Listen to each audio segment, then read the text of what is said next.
আসসালামু আলাইকুম, আপনারা সবাই কেমন আছেন? আপনাদের আল্লাহর অশেষ রহমতে আমি অনেক ভালো আছি। তো প্রতিদিনের মতো নিয়ে আসলাম আমার নতুন একটা ভিডিও। তো আজকের ভিডিওটা শুরু করলাম মাকে নিয়ে। আর সারা পাশে এক জায়গায় দুষ্টামি করতেছে, এই কারণে চিন্তা ভাবনা করলাম ঘরটা ফাঁকা আছে, তো কিছু কথা আপনাদের মাঝে শেয়ার করি। তো আপনারা তো দেখলেন এই যে ছোট বোনের বিয়ের দিন তারিখ ঠিক হয়েছে, কত টাকা কাবিনের সে কথাও হয়ে গেছে, আর সবকিছুরই ফাসলা ভাঙ্গ হয়ে গেছে। তো মোটামুটি সব বিষয়ে ফাসলা ভাঙ্গ হয়ে গেছে। তো এরা ওই জায়গায় বলছিল যে আপনারা আমার ছেলেকে কি দিবে, ঠিক আছে? তো কি দিমু আর কি নিমু ওইসব বিষয়ে আমরা, ঠিক আছে, এদেরকে কোনো কিছুই বলি নাই। আপনারাও বলছেন যে শারমিনাপুর বিয়ে কিভাবে দিবেন। তো বিয়া তো যেভাবে মানুষ 5 জন দেয় আমরা ওইভাবেই দিই, ঠিক আছে? এদের কোনো চাওয়া পাওয়া নাই, আর এদের থেকে আমাদেরও কোনো চাওয়া পাওয়া নাই। তো উভয় পক্ষ দুজনেই, ঠিক আছে, যে খুশি হয়ে যা দেয় এটা হলো আমাদের বিষয়। যে আমি যদি আমার বোনে খুশি হয়ে যা দেয় এরা দিমু, তো এরা যদি আমার বোনে খুশি হয়ে যদি 10 টাকা দেয় এটা হেরা দিব, তো এটা হলো এদের ব্যক্তিগত ব্যাপার। আর আমার ব্যক্তিগত ব্যাপার, আমি ছেলেকে কি দেই না দেই খুশি হইয়া, এটা হলো আমাদের ব্যক্তিগত ব্যাপার। তো এদেরও কোনো চাওয়া পাওয়া নাই, আর আমাদেরও কোনো চাওয়া পাওয়া নাই। তো তারপরও আমি মার সাথে আলাপ করলাম যে মা, তুমি কি করবা? যেহেতু এক জায়গায় মায়া বিয়া দিতে গেলে তুমি আরেক জায়গায় দিল, তোমার কিছু দিতে হইতো, যেহেতু মাইয়া তোমার। আর সবকিছু দিয়েই বিয়া দিতে হয় বর্তমান যুগে। আবার যুগ হিসাবে অনেকেও আছে কোনো কিছু চাওয়ার নাই, তো তারাও কোনো কিছু চায় নাই। আমার মার থেকে আমরা একটা ডিসিশন নিতেছি, তো ওইটাই আমি আপনাদের মানে বলতে চাইতেছি যে মা, এরা তো কোনো কিছু চাইলো না, যেই ব্যক্তি চায় না ওই ব্যক্তি কোনো বেশি পায়, এরা কোনো মানুষ, এরা কোন কথাটা কইছে যে আমরা তো কোনো কিছু চাইলাম না, কিন্তু না চাওয়া তো কোনো আমরা বেশি পাবো। তখন তুমি কি চিন্তা ভাবনা নিছো? আর পর থেকে একদিন যেতেছে সময় কলম ঘুমাই দেয়, সময় কত কইব, কি দিব না দিব এটা সবাই দেখতেই পারবো। এটাই সময় কত কইব, অত সময় আয়া পড়ে নেই। আর সময় আমার মার শখ আছে ইনশাআল্লাহ, আমার মা 10টা 5টা আমার বোনরে খালি হাতে ফিরাইবো না, 10টা 5টা মাইয়া না, আমরাও আমার বোনরে কোনো খালি হাতে ফিরাবো একটা না। মাইয়া যতটুকু আমার সম্ভব ততটুকু। তারপর আমার বোনের যে চাহিদা আমরা যথেষ্ট পরিমাণ চেষ্টা করুম, ও জানি ওর স্বামীর কাছে যাইয়া, ওর শ্বশুর বাড়িতে যাইয়া, ঠিক আছে, কোনো দিক দিয়ে জানি কোনো কথা না বলতে পারে যে তোমার বাপ মাই তো আমার জামাইরে, তোমার আমার ছেলেকে কিছুই দেয় নাই। মানে অনেক শ্বশুর শাশুড়ি আছে বলে যে কি আনছি আনছি তোমারই, না দিছে আমার পোলার একটা খাট, না দিছে সুকেস, কেউই কোনো কিছু দেয় নাই। তো আমরা তো এরকম চাইছিলাম না, মনে করছিলাম যে চাই নাই বেশি বেশি পাম। তো ওই ক্ষেত্রে, ঠিক আছে, যারা না চায় এরা কোনো বেশি পায়, এটা তো আপনারা সবাই জানেন। বেশি পাক আর কম পাক কত কিছু বুঝি না, বুঝি এতটুকু যে মায়েরা ঠকাবো না, এতটুকু দিব আমরা। তো এটা বুঝে নিছেন তো, মানে আর মায়েরা ঠকাবো না, যা ঠকান ওই আমারে এতটুকু সম্ভব দিব, আমার না আরে হাতে দিব, আমার বাইরে ঠকাইছে, এটা দিব এত আর না, যতটুকু সম্ভব এতটুকু দিব। পোলা বলে আনুম শ্বশুর বাড়িতে, পোলা কো দিমু কে, এটা ঠিক। আমরা কোনো কিছু আনি নাই, আর আমরা কোনো কিছু লইয়া যতটুক লই আমরা বিয়া করি। আমি বিয়ে করছি বউ, ওই আপনারা খালি কোন যে ভাবি অনেক ভালো, ওই ভালোর লেগে বিয়া করছি, খারাপের লেগে কোনো বিয়া করি নাই।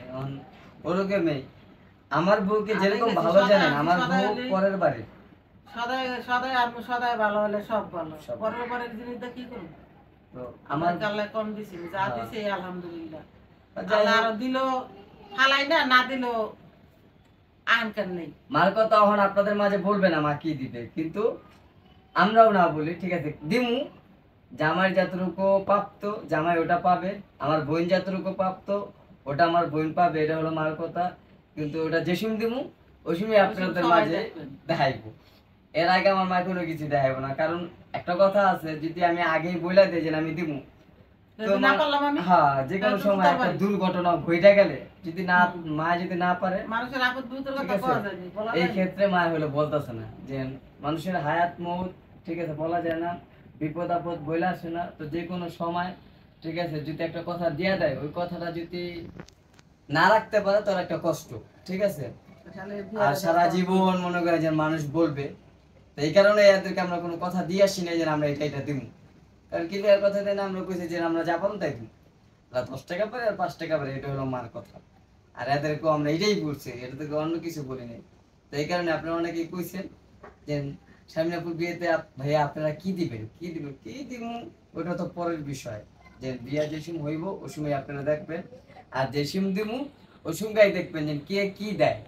আমি কি দেই, বাবু কি দেয়, ওই আমার মা কি দেয়, আমার মামারা কি দেয়, যে যা দিব ওটা আপনাদের মাঝে দেখতে পারবেন। টাকা দিলে টাকাই দেখবেন, আর হইলো যা যা দিব এভরিথিং, সংসারে যা যা লাগে, যে যা যা দেয় সবকিছু আমার মায়ের যথেষ্ট পরিমাণ চেষ্টা করবে দেওয়ার লেগে। আলা নুনের বাড়িটা যদি হয় ওটাও আমার মায়ের দেওয়ার চেষ্টা করবে, আশা করা যায়। এটা আমার মার থেকে আমরা বুঝি। আর সবাই দোয়া করবেন, ছেলে আপনারা সবাই দেখছেন, আর সব সময় দেখেন, প্রত্যেক দিনই দেখেন। যদি ব্লগ ছাড়ে তো হয়তো প্রত্যেক দিন দেখা হয়, আর ব্লগ না ছাড়লে তো দেখা হয় না। তো আমি যেমন পরের থেকে একটা মাইয়া আনছি, তো আমার বোনের লেগে পরের বাড়ির একটা ছেলের কাছে আমার বোনকে দিতেছি। তো আমার বোন, বউটা যেরকম ভালো, আশা করি আমার বোনকে যে জায়গায় দিতেছি ওই ছেলেটাও জানি ওরকম ভালো হয়। হয়তো আমি আমার বউয়ের যথেষ্ট অতটা কেয়ার করি না, কিন্তু করি, ঠিক আছে। আমি করি না না করি এটা তো আমি নিজেই জানি যে আমি করি না না করি। তারপর আপনাদের মাঝে বললাম যে আমি কতটুকু কেয়ার করি কতটুকু করি না সেটা তো আমি জানি। কিন্তু আমরা তো দেখি, আর আমরা দেখছি যে আমার বোনের যদি এরা কেয়ার না করতো তাহলে আমার বোনের লিগা খাওয়ান পাঠাইতো না, ঠিক আছে। আমার বোনের লিগা ওই যে আমরা যা খাইছি সব পাঠাইছে। এক কথা যে এই জায়গায় আমার বিয়াইন খাইছে, আমার পুত্ররা খাইছে, সবাই আমার আছে, বিয়াইয়া খাইছে, বউ তাহলে বাকি আমার আছে। বউ বাকি থাকবো কি আরে? তাহলে আমার বোন লিগাও খাওয়ান লিয়া যান। তা আমি কখন তো বিয়াইন, মার বিয়াইন আমার হলো মা ওই কইতাছে যে তোমরা খাইছো, তাহলে আমার বললে গেলে আমাকে আপনাদের তো বউ অন্তর হয় নাই, হওয়ার পর বউ কইবেন। আগে আগে বউ কইলে বিপদ হয়ে যাবো না? কয় না, যেহেতু তোমরা আইছো হইবই, মানে এরা পুরো শিওর হয়ে গেছে যে বউ হইব। তো এই শিওরটাই জানি থাকে, আর আমরা যতটুকু ভালো জানি এদেরকে অতটুকু ভালো জানি থাকে। খুব গরম। না অনেকে তোমার কি আর কোনো কিছু করার আছে না? আর কি করুন, কি কর আছে? যত কথা বাড়াবো তত কথা করতে বাড়বো। পারবো। বাড়াই লাভ নেই, যার না আছে এমনি থাক। তারিখ দিছে, তারিখ মতন সময় আসবো, সময়ের কথা বলবো। আচ্ছা যাই হোক, আমার মোটামুটি অনুষ্ঠান কথা আছে 300-400 লোকের, বেশি লোকের করুন না। এতটুকু কথা আছে আমার, আপনারা সবাই দোয়া করবেন মায়ের দ্বারে সই সালামতে দিতে পারি। করে দিতে পারি। এটাই আপনার কাছে আমার দোয়া। আমার মার টেনশন যথেষ্ট একটাই পরিমাণ যে দোয়া আমার করবেন। বাপ নাই, আমার মাও যদি কোন সময় মারা যায় তাহলে আর তার মায়েরটা কি হবে? মানুষের হায়াত মতের কথা এই বলা কারণে যায় এই না। লোকে হ্যাঁ তাড়াতাড়ি আমি চিন্তা ভাবনা। শরীরে আজকে ভালো, কালকে খারাপ, এই পথে আছি। আর বাপের মরার পর তো আমার শরীর বেশি অসুস্থ হয়ে যায়, প্রেশার কমে না, প্রেশার হাই থাকে। মাইয়া বিয়া ঘরে তুমি বাড়ি করে দিলে বাঁচি না মরি হেও কইতে পারি। যাই হোক আল্লাহ ভরসা। মাইয়া বিয়া দিল তার হয়তো বেচা লাইতেছি না মাইয়া, প্রত্যেক দিনে আইবো, ঠিক আছে। প্রত্যেক দিন আইবো, বিকাল বেলা আয়া তোমার হাতে থাকবো, লাগে রাইতে যাই জায়গায় খাইবো। আমার যদি আর একটা ভাই বোন থাকতো খাইতো না। তো আমার বোনের জামাই লিয়া সকালবেলা আয়া পড়বো, সারা বিকাল থাকা খাইলে আবার যাইবো রাত্রে, শেষ। তো আইবো আইবো না জানি এমন কোনো কথা না। তোমার মায়া ওই যে আগে যেরকম ছিল অহন ওরকমই থাকবো, টেনশন করে না, এটা নিয়ে কোনো টেনশন নাই। মার একটাই টেনশন যে তার মেয়ে যদি বিয়ে দেয় ওসব মনে একলা একলা। তো অহন তো আমার ছোট বোন হলো গা মার সাথে ঘুমায় রাত্রিবেলা, এ কারণে মার অতটা কষ্ট হয় না। তো বোন গেলে গা কিভাবে থাকবো, হ্যাঁ এই টেনশন অহন থেকে শুরু। আর এই টেনশন করে করে মনে করেন যেন এই পর্যন্ত শরীর বিশেষ তো বেশি খারাপ করো। তোমার জন্য দোয়া করবেন, বোন গেলে যেন আমি মায়ের সুন্দর করে রাখতে পারি, ঠিক আছে। আর আমার বউ জানি মাকে কেয়ার করে, এটা করবে আমার যতটুকু বিশ্বাস। শুধু আমি যদি একটু ভালো থাকি তাহলে আমার বউ আমার মাকে কেয়ার করবে। তো আজকে ভিডিওটা এই পর্যন্তই। যদি ভালো লাগে সাবস্ক্রাইব করবেন, কমেন্ট করবেন, শেয়ার করবেন। আর হচ্ছে গা